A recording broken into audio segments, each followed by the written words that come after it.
Hello and thanks for joining us. With me to talk about the work of UNDP in Rwanda is Fatmata Lovetta Sesay, the resident representative of UNDP in Rwanda. Glad to have you. Thank you so much. Thanks for having me in your studio today. Well, how would you describe the work that the UNDP is doing in Rwanda? Yes. Thank you so much. It's a real opportunity for us to talk about UNDP's work in Rwanda. But I have to start by giving you the context on how we work in Rwanda. First of all, the government sets its development agenda. And currently in Rwanda, there's a national strategy for transformation 2 that the government is implementing. Us as UNDP, one of the development partners, what we do is we accompany government. We say UNDP can never be at the front, not even at the side. We are behind government's efforts on development. So the way we do that is then the UN system in Rwanda develops a cooperation framework. Within that, after that cooperation framework, we have what we call the country program document that outlines in the next 4 to 5 years what are the key areas that are already in the NST2 that we're going to implement together with governments. And I can tell you some of the three key areas for us, and a fourth which is a cross-cutting. In Rwanda, we work broadly on governance issues. Actually, I just came from the launch of the Rwanda Governance Scorecard, which is a national system of monitoring governance as well as service delivery, one that is very unique to Rwanda, accountability to self. And within governance, we work with the Ministry of Justice on access to justice and rule of law. We work on national unity interventions. That's one key area. We have a second important pillar, which looks at environment and climate change, financing biodiversity, what policies are required to do so, what programs we implement, and we have a long list of things that we do with government in that. In fact, we're just getting ready to go to COP30, where together with the government of Rwanda, we are launching a biodiversity window. A third key area of work for UNDP is in small and medium enterprises, work around youth entrepreneurship, youth employment, Rwanda's positioning to explore the Africa Continental Free Trade area around trade, so SMEs in general. Then our cross-cutting pillar area of work is now around macroeconomic policy support that we provide, research, evidence to actually influence policy. We do a lot of technical briefs. And we focus so much on digitalization to ensure inclusion, leaving no one behind, and at the same time, the government's agenda to ensure Rwanda is fully digitalized, all of its public services. Also, that's a cross-cutting issue.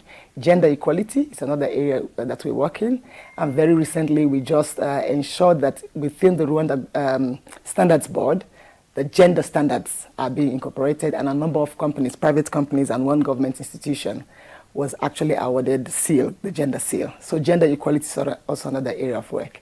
So these are things we do which require us working with a number of government institutions as well as other development partners and our colleague UN agencies in Rwanda. I can see two key points in all this. One is collaboration, and the other is a lot of planning. When you look at how your work impacts and this collaboration impacts on development in Rwanda, do you think it's something other African countries should be looking at exploring? Yeah, you've actually touched on very important points. There's hardly anything one stakeholder can do by themselves and achieve results. Collective results and collective impact is what we gear towards. So without collaboration, working with government, other development partners, we wouldn't see some of the results that we have seen. But one thing that I have to point out is in Rwanda, the government sets the development agenda. And when they do so after extensive consultation, review of previous plans. So by the time they agree these are the areas of emphasis, these are really the areas that have the catalytic impact to reach everybody else. So collaboration is key, partnership is really central. You also touched on what many other countries can learn from Rwanda. And one of the few countries in which I've worked in Africa that I see they have a separate institution, the Rwanda Cooperation Institution, Rwanda Cooperative Initiative, RCI, that is especially geared towards providing the opportunity for other countries to learn from Rwanda. And I'm going to use this opportunity to say that on the 11th and 12th of December, the RCI, together with us, we are collaborating with them, there's going to be a conference on South-South cooperation. We are in over 70 missions that have come to Rwanda from different countries, and not only in Africa, other parts of the world, to learn from a number of the homegrown solutions from Rwanda. We're going to showcase what they have done with what they have come to learn. So there is definitely a lot that many other countries from Africa can learn from Rwanda. But one thing I also like about Rwanda, Rwandans also want to learn from other countries. They're never thinking where they are at this level, that's it, and it's all enough. And that's really the commitment to development that inspires us, myself and my colleagues in UNDP. Because we see the country is progressing, doing very well, but they're not settling. They're like, there's more to do. And every other country that visits, that comes to learn from Rwanda, we also learn from them. And this conference, that's what we're calling it, South-South, in which countries come in to showcase what they've learned from Rwanda and how they've implemented it. And Rwanda also taking notes of experiences that they will share. So there's so much to learn from this country. I have to tell you personally, I actually feel I'm in a workshop working in Rwanda. And I tell my colleagues, I am learning way much more than I can ever give to a country. I look forward to where I'll take all of those lessons some other day.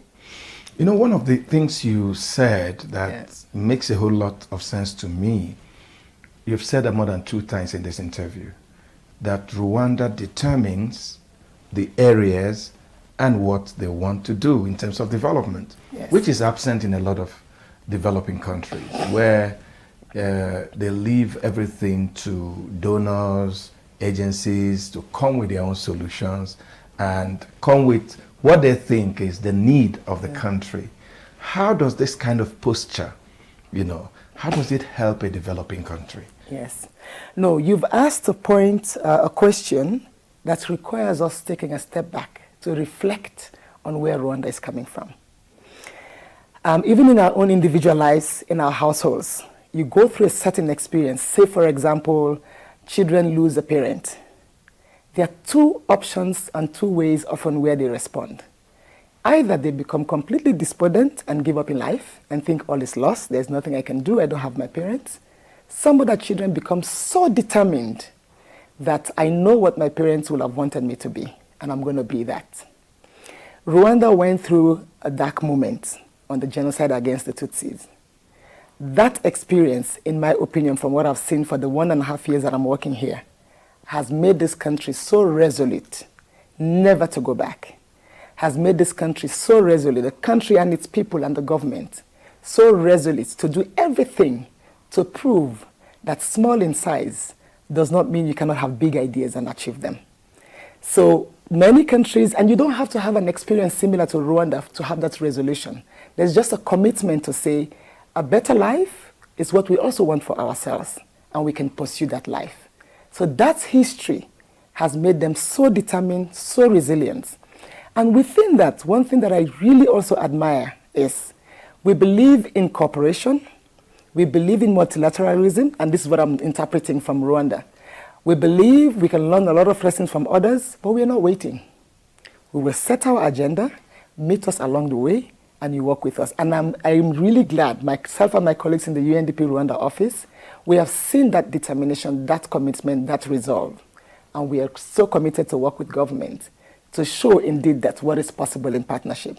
But before that partnership, there is sovereignty. You identify what you need. No one can come to your house and tell you how you should set your chairs and your tables better than the way you can do it. If anything, they can help you move the chair together. And that's really the beauty about working on development in Rwanda, in which we see the resolve, and it really cascades at all levels, I have to say that. I have been fortunate to travel to over almost 20 districts out of the 30 districts in Rwanda. Wherever I have been, at the local government level, at the cell level, I have found committed government officials, committed individuals, committed Rwandans who are willing every day to make a difference and to make Rwanda better than it was. And where do you think leadership plays a role in all this that you're telling me? Okay.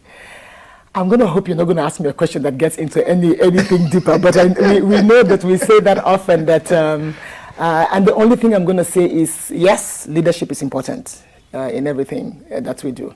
But we have to say this as well. Leadership does not mean the person at the head alone. It means leadership at all levels. And I'll tell you an example with my colleagues in here in UNDP Rwanda, where I'm the residence representative. We have a dynamic deputy residence representative, and we have team leads. No matter how strong my leadership is, if all my colleague team leads, everybody else that needs to play a part in UNDP does not play their part, it's not going to work. So it's a combination. Wherever people find themselves, they're a leader. And I'll give you an example. I was in Rwanda, Ghana, one of the districts in the eastern province of Rwanda.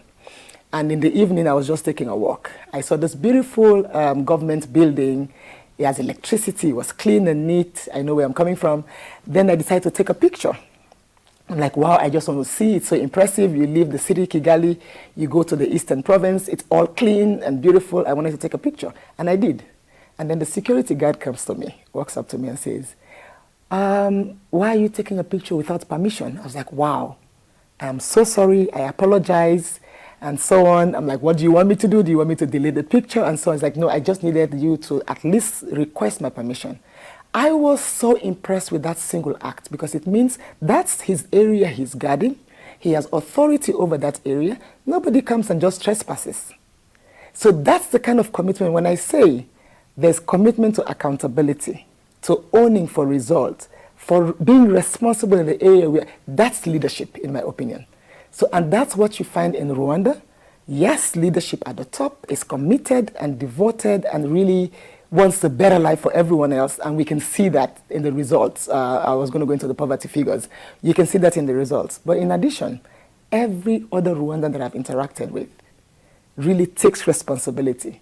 I know that a colleague of mine mentioned to me that their daughter was telling them, you can't just throw trash that way because that is taught in school.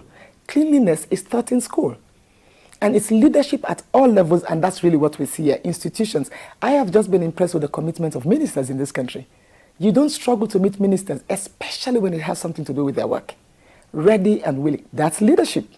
So it's really leadership that has, yes, could have started from the top, but it has permeated into the system, that we think there's sustainability around accountability, leadership, and the desire for results and better lives for everyone. A lot of the good things you've talked about Rwanda and what's going on in Rwanda. One will talk about the bottom line. Yes. How does all this translate to better life for the ordinary Rwandan? Are the figures changing? Are they optimistic numbers? Are we looking at a better future based on these activities that are taking place today? Okay. As I am painting this beautiful picture about Rwanda, one thing this question reminds me of is how Rwandans hold themselves to such high standards and they'll tell you we're not there yet.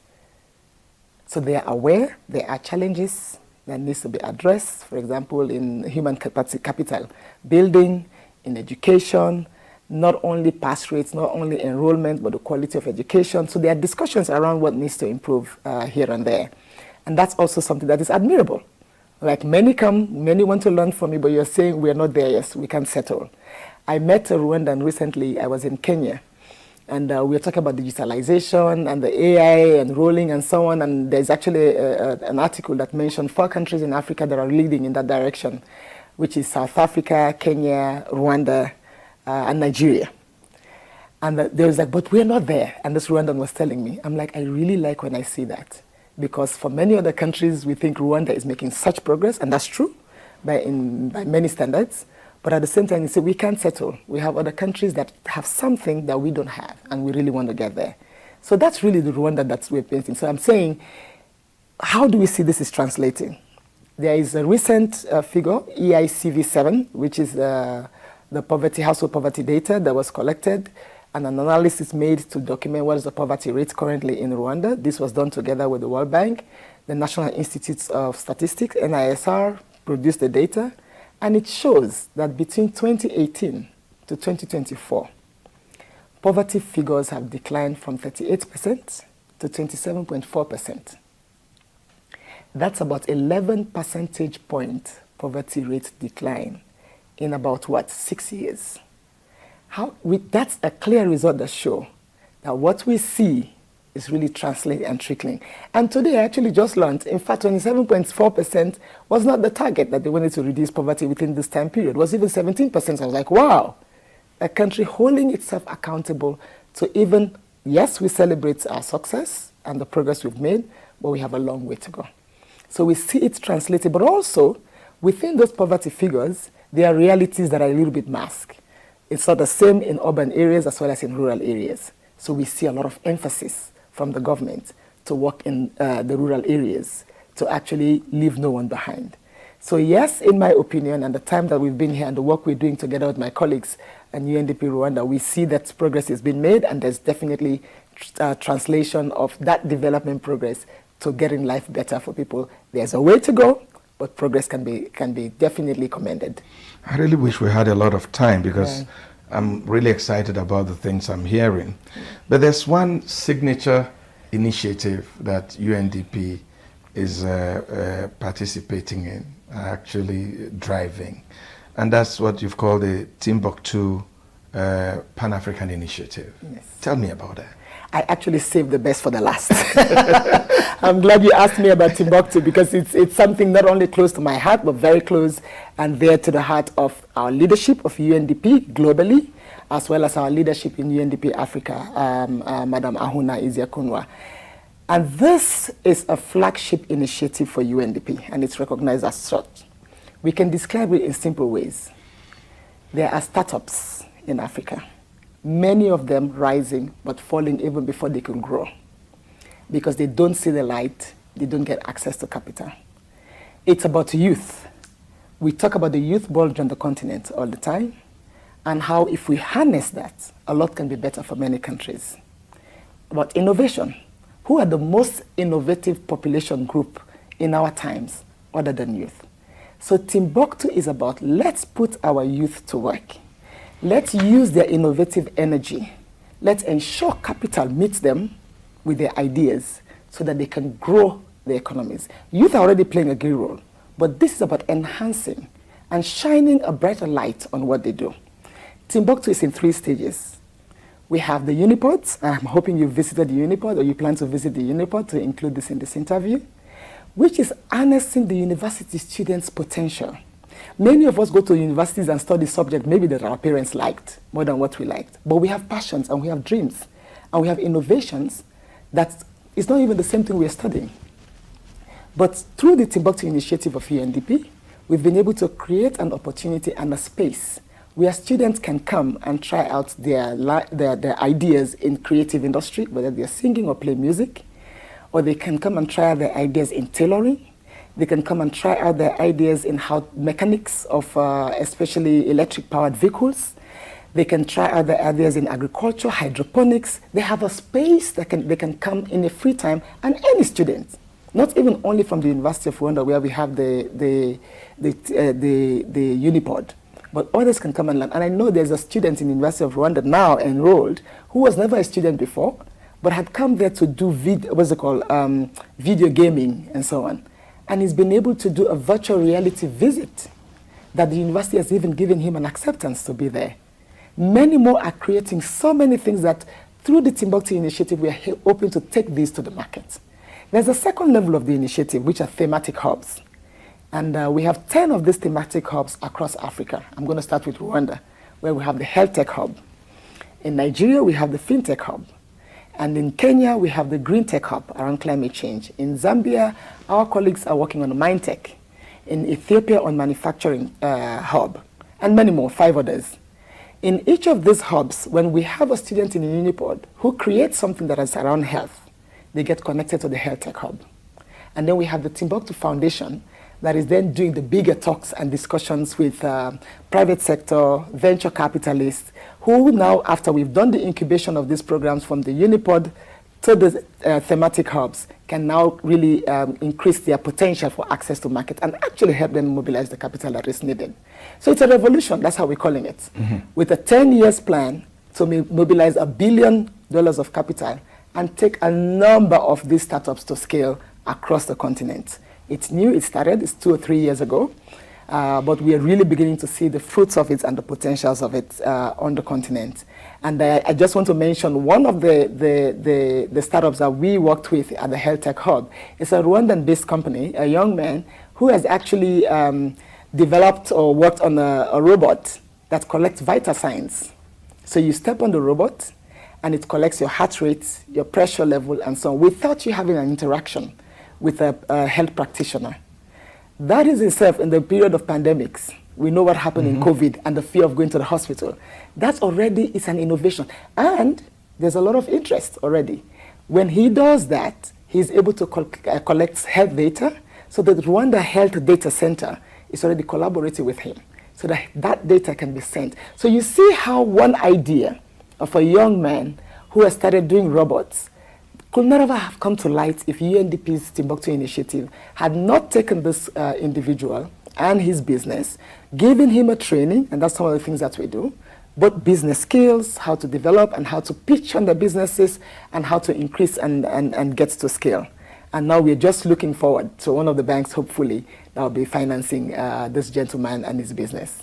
It's actually called a NOSBOT. Financing is something I've been thinking about, since I heard about Timbuktu. And I'm asking, how are the African countries getting a buy-in into what UNDP is doing with the Timbuktu initiative? Yeah. How are they helping to bring the funding? Because $1 billion is a lot of money. That's true. And I've been wondering where that's going to come from. It's going to happen, I tell you for sure. And let me tell you how.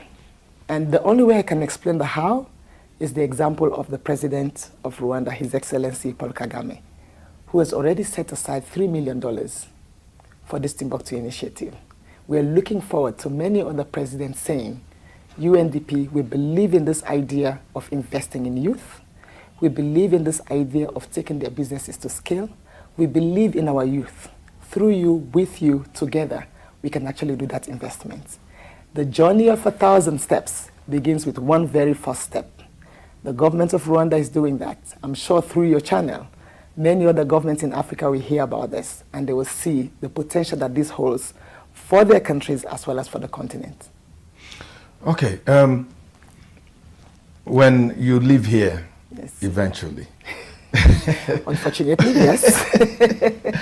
What do you look forward to leaving behind, you and your colleagues? What kind of Rwanda are you going to leave behind? Oh, wow. That's an interesting question on the legacy. You already want me to foresee what my legacy is going to be. First of all, my legacy can never be individual. It's going to be together with my colleagues, the team, the UNDP Rwanda, where I have been very fortunate to take over a colleague who was here, the resident representative, Max.